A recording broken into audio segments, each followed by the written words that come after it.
Alright, it's Performance Training Thursdays, and with the crowning of new NBA champs this past Sunday, I thought it would be fitting to do a video on basketball and go over some drills that could help you in your search to become a better basketball player. But I'm having a little bit of car trouble, so I couldn't get out to the court. So instead of doing a video to show how to help you perform, we're going to do a video on some stuff that hinder your performance. So let's get started.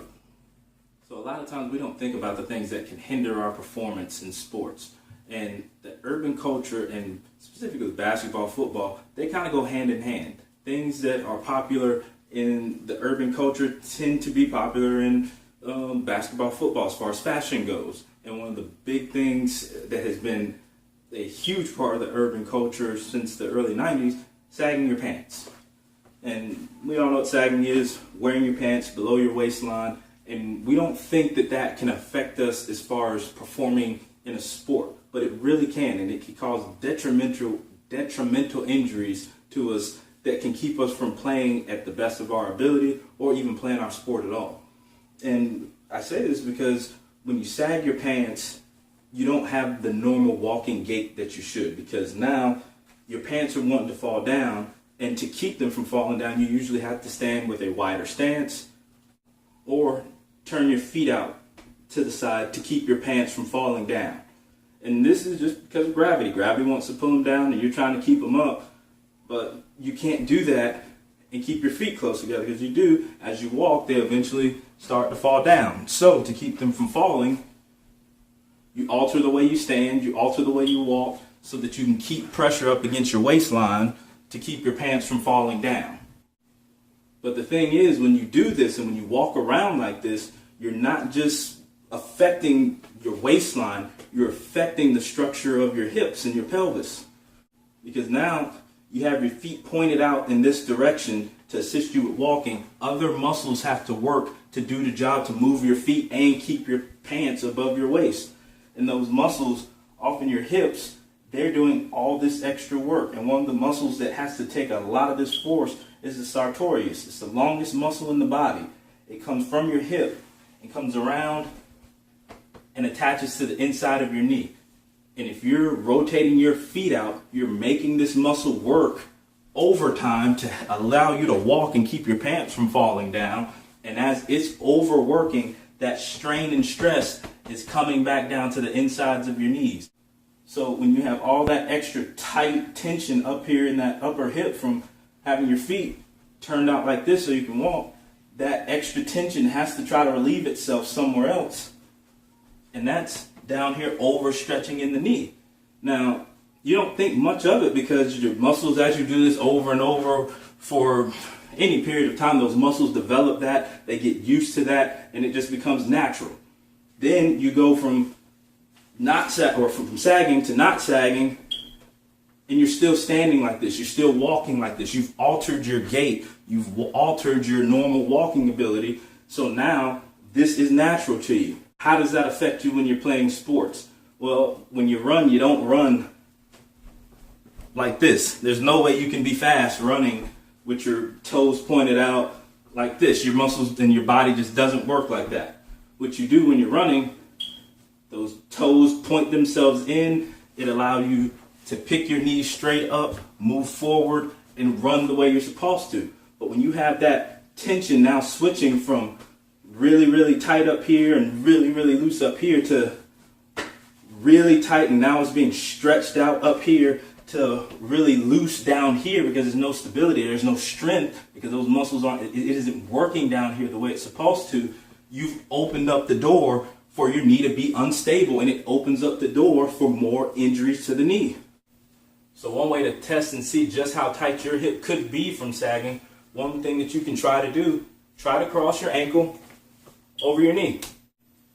If trying to get your ankle up over your knee is really, really difficult, and it's really, really tight and pulling back here in your hip, you're affected from this. And then if you try even more to just try to pull that knee to that opposite shoulder, and it just feels like a really, really intense pulling down here in your hip, that's the way of showing that you have a really, really tight hip from the excess sagging that you've been doing, turning your hips out that way and overworking that muscle. So all the years of the feet turning out from the sagging, we're going to look at how that affects you as far as your sport goes. When you're going to play sports, you're playing basketball, you're playing football, you're playing any of these sports where you have to pivot a lot. You've overworked here, weakened down here. You've decreased your stability in your knee.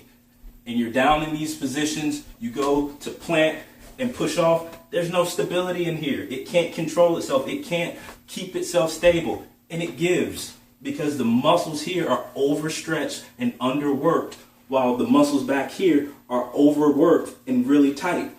It's the perfect storm for your knee to give out because it doesn't have that full stability all the way around the knee, because now the inside of the knee is not working as efficiently as it should be working, so something has to try to make up for it. The hamstrings try to overwork. The quads, they try to everything tries to overwork to help stabilize that knee where it's weak on the inside from all that sagging. And when everything just says, we can't do this anymore. It's not helping. We're doing our part, plus we're doing its job. It gives. And then we have all those torn ACLs, the torn meniscuses. It's a perfect storm for a knee injury. So for all you parents out there who've been looking for a way to get your kids to stop sagging, they need to watch this video, because if they're sagging and they're thinking that they're going to do something in the world of sports, they are putting themselves at a huge disadvantage because they have overly tight hips and very unstable knees. So many owners in the NFL and the NBA, they look at all these analytics now. That seems to be the really big thing in sports now. And when we look at the numbers here, so many of the players in both of those sports, they are African American and they come from the urban community, and sagging is just a part of that urban culture, that urban community. So many of them were doing it. I tried it once myself before because I was a basketball player. I played football. To fit in, you wanted to do everything you could to fit in, and sagging was one of the things in that urban culture that made you fit in. And I found the very first time I tried it, oh my gosh, my hips are on fire because I can't keep my pants up. They are going to fall. And I couldn't walk around holding my pants up all day to keep them from falling down. The only viable thing that I could do was, like I said, turn your feet out to the side, widen your stance, and kind of walk around yourself. That way I can walk and still use my hands freely. But by the end of the day, my hips were on fire. And I knew from there, it's like, yeah, the sagging thing is not for me. But when we look at the numbers, when we look at how many knee injuries are happening in the NBA and in the NFL now compared to the 70s and the 80s, how many were happening then, it's no comparison. It's through the roof now versus what it was back then. The difference is back then, you blow your knee out, you're done. That's the end of your career. Now, you blow your knee out now, we have the medicine to repair it so that you can get back out there, you can get stronger, and you can get back to your sport. That's the difference now, is we just can fix the issue. It's not something that ends your career all the time now. It can slow it down some, but the whole reason it's being slowed down in the first place is because you put yourself in a predicament where your knee was bound to give out because it's unstable on those inner knee muscles, because you're overworking back here in your hip and it's overstretching those muscles down there in your knee. Like I said, it's the perfect storm for any type of knee injury, ACL, MCL, meniscus. Any of those things can happen because there's not any stability in there. And I believe there's a direct correlation with the sagging and the knee injuries. First week of training camp, we can hear easily when football season starts up in a month or so. First week of training camp, we have 10 guys out because of knee injury. How's this happening if we're so much stronger, so much faster, have so much more ability? We shouldn't be getting torn apart so much faster. And the one difference between us now and then, as far as how we take care of our body, is the sagging. Those feet being turned out, those hips over-rotating and overworking, that extra tight hip, that tension has to be relieved somewhere. and it's going to be relieved in the stability in your knee, and it's not going to function as properly as it should. Because again, you turn those feet forward to try to run, or to run, not to try to run. You have to turn them forward so you can be efficient, so you can be fast, so you can use all that extra talent and ability that you have. But if you're compromising your knee to do that, it's going to give out on you. It's just a perfect storm waiting to happen. Okay, so I can't say all this and say that I've been researching it and not give you some ways to help correct this issue that may be happening to you. So first is that stretch that I showed you guys. My favorite stretch. It hits on so many areas. It helps out the knees, it helps out the back, helps out the hips. But right now we're doing it for the knees and for that hip. You want, as best you can, get that foot over your knee. Try to hug that knee. You want to hold this for about 30 seconds. You really want to get that hip to loosen itself up from the years of overwork that it's been doing. If you can't get that foot all the way up on that knee, start where you can. Get it on the other side of that foot. Pull that knee over to the side because you need to get that hip loose. You want to hold on top of flexibility. We need to get stability, but we need to get stability in the right direction. That foot is used to being out here, and that muscle is used to working this way. That's not the way it should be working. So we want to turn that foot inward, and we want to bring that heel out to the side and do a leg lift where we're really leading with the heel, not leading with your toes. Turn that heel out, get that muscle to stretch itself out and work through a full range of motion, not this short, abbreviated range of motion where your quad is the one really doing all the work. Out and back in. So another exercise that you want to do, adductor squats. This makes those inner thigh muscles, that inner knee that's so weak and unstable, have to do a little bit more work while you're doing the motion of getting up, or while you're doing the motion of squatting. Because in general, men, we have weaker inner thigh muscles than women do. Our outer thigh muscles are typically a lot stronger. We need to make those inner thigh muscles just as strong. So you want to get your feet about a normal width apart, but you want to really squeeze with those thighs and do your squat. And make sure you don't drop that roll or the ball, whatever you can get to put between your knees to make them work more, to really get those inner thigh muscles working a little bit more. That feels easy. Just move it down a little bit lower. The lower you have it, the more work those inner thigh muscles have to do.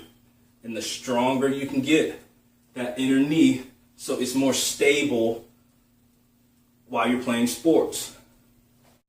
So as you get stronger and that roll gets lower, you want to get it to the point to where you have it right between your knees. That way, that inner knee muscles, those inner knee muscles can really work and build themselves back up so that you can play your sport. All right, and the last exercise I got for you guys is a medial knee bend.